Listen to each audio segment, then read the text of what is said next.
দেশের জাতীয় প্রশ্ন হচ্ছে গিয়ে 10,000 টাকার মধ্যে টেকনো স্পার্ক গো 1 নাকি ইনফিনিক্স স্মার্ট 9 কোন ফোনটা ভালো হবে আমাদের জন্য।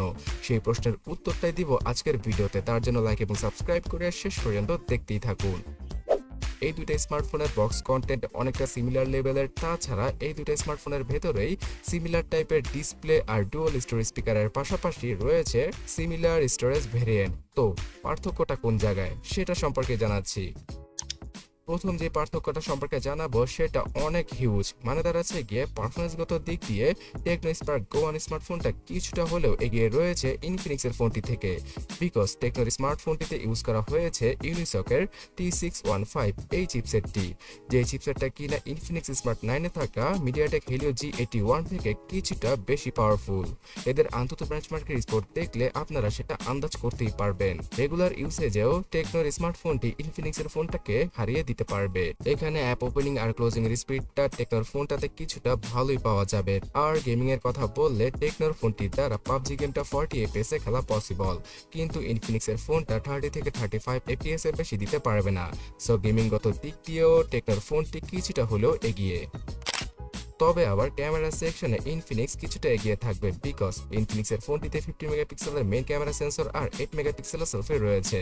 তার সাথে সেকেন্ডারি ক্যামেরা হিসেবে পেছনে একটা ফালতু এআই লেন্সকে দিয়ে দিয়েছে ইনফিনিক্স, যেটা বিশ্বাস করুন কোনো কাজে আসবে না।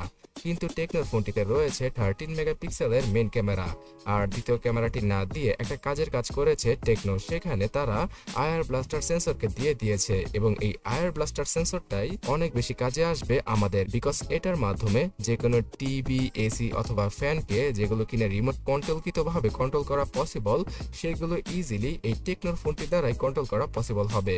আর ক্যামেরা দিয়ে ছবি তোলার সময় আপনারা তেমন কোনো ডিফারেন্স নোটিস করবেন না টেকনো অথবা ইনফিনিক্সের ফোনটির মধ্যে। কিন্তু ইনফিনিক্সের ফোনটা তুলনামূলক কিছুটা বেশি শার্প ছবিগুলো তুলতে পারবে রিয়ার ক্যামেরা দ্বারা, যদি 50 মেগাপিক্সেলের মুডটাকে অন করা হয়। তবে আমার মনে হয় না যে রেগুলার লাইফে কেউই 50 মেগাপিক্সেলের মুডকে অন করে ইনফিনিক্সের ফোনটাতে ছবি তুলবে। তো ক্যামেরা সেকশনে কিছুটা হলেও এগিয়ে রয়েছে ইনফিনিক্স, কিন্তু কাজের বেলায় টেকনোর ফোনটা ভালোই এগিয়ে থাকবে। এই দুইটা স্মার্টফোনের রিয়ার ক্যামেরা দ্বারাই ফুল এইচডি রেজলিউশনে ভিডিও করা পসিবল, ভিডিওতে কোনো স্টেবিলাইজেশনের সাপোর্ট পাওয়া যাবে না। আর 8 মেগাপিক্সেলের ফ্রন্ট ক্যামেরা দ্বারা একদম মোটামুটি লেভেলের, মানে বিলো অ্যাভারেজ থেকে অ্যাভারেজ লেভেলের ছবিগুলোই ক্লিক করা পসিবল হবে। স্টোরেজ সেকশনে টেকনোর ফোনটা আসে 464 এবং 4128 জিবির ভেরিয়েন্টের সাথে। অন্যদিকে ইনফিনিক্সের ফোনটি 364 আর 4128 এই দুইটা ভেরিয়েন্টের সাথে এসেছে, আর এদের প্রাইসিংটা আপনার স্ক্রিনে দেখতেই পারছেন। ইনফিনিক্সের ফোনটি টেকনোর ফোনটা থেকে তুলনামূলক 500 টাকা কমেই বাংলাদেশে অফিসিয়াল ভাবে পাওয়া যায়। তার সাথে এই দুটো স্মার্টফোনের মধ্যেই আরো 4 জিবি র্যামকে এক্সট্রা যুক্ত করে মনে মনে 8 জিবি র্যামের ফিলিংটা নেওয়া পসিবল, যেটা কিনা আপনাদের তেমন কোনো কাজেই আসবে না। অ্যান্ড্রয়েড গো এডিশনের সাথে আসার কারণে এই দুটো ফোন দ্বারাই মোটামুটি ভালো একটা সফটওয়্যার এক্সপিরিয়েন্স পাওয়া পসিবল। হ্যাঁ, ফিচারগত দিক দিয়ে কিছুটা কম ফিচারই পাওয়া যাবে টেকনো আর ইনফিনিক্সের অন্যান্য সকল মিড রেঞ্জের ফোনের তুলনায় এই দুটো স্মার্টফোনে। তবে ফোন চালিয়ে আপনারা শান্তি পাবেন, যেহেতু এখানে লাইট ওয়েট একটা সফটওয়্যারকে ইউজ করা হয়েছে। 6.67 ইঞ্চির ডিসপ্লের সাথে আসে টেকনোর ফোনটি। অন্যদিকে ইনফিনিক্সের ফোনটাতে রয়েছে 6.7 ইঞ্চি সাইজের ডিসপ্লে। দুটা ডিসপ্লে 120 হার্জের রিফ্রেশ রেটকে সমর্থন করে আর এইচডি প্লাস রেজলিউশনের সাথে আসে। তো ডিসপ্লে সেকশনেও কিছুটা 19-20 লেভেলের পার্থক্য রয়েছে এই দুটা ফোনে। পাঞ্চল কাটআউটটা থাকায় দুটা স্মার্টফোনই দেখতে সুন্দর লাগে।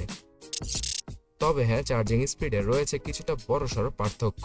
টেকনোর ফোনটি তুলনামূলক কিছুটা কম সময়ের মধ্যে ফুললি চার্জ করা পসিবল হবে, বিকজ এখানে 15 ওয়াটের চার্জিং স্পিডকে দিয়ে দিয়েছে তারা। অন্যদিকে ইনফিনিক্সের ফোনটিতে রয়েছে 10 ওয়াটের আউটপুট। সো ইনফিনিক্সের ফোনটা যদি 2.5 ঘন্টার মধ্যে ফুললি চার্জ করা পসিবল হয়, তাহলে টেকনোর স্মার্টফোনটি 2 ঘন্টার মধ্যেই ফুললি চার্জ করা পসিবল হবে।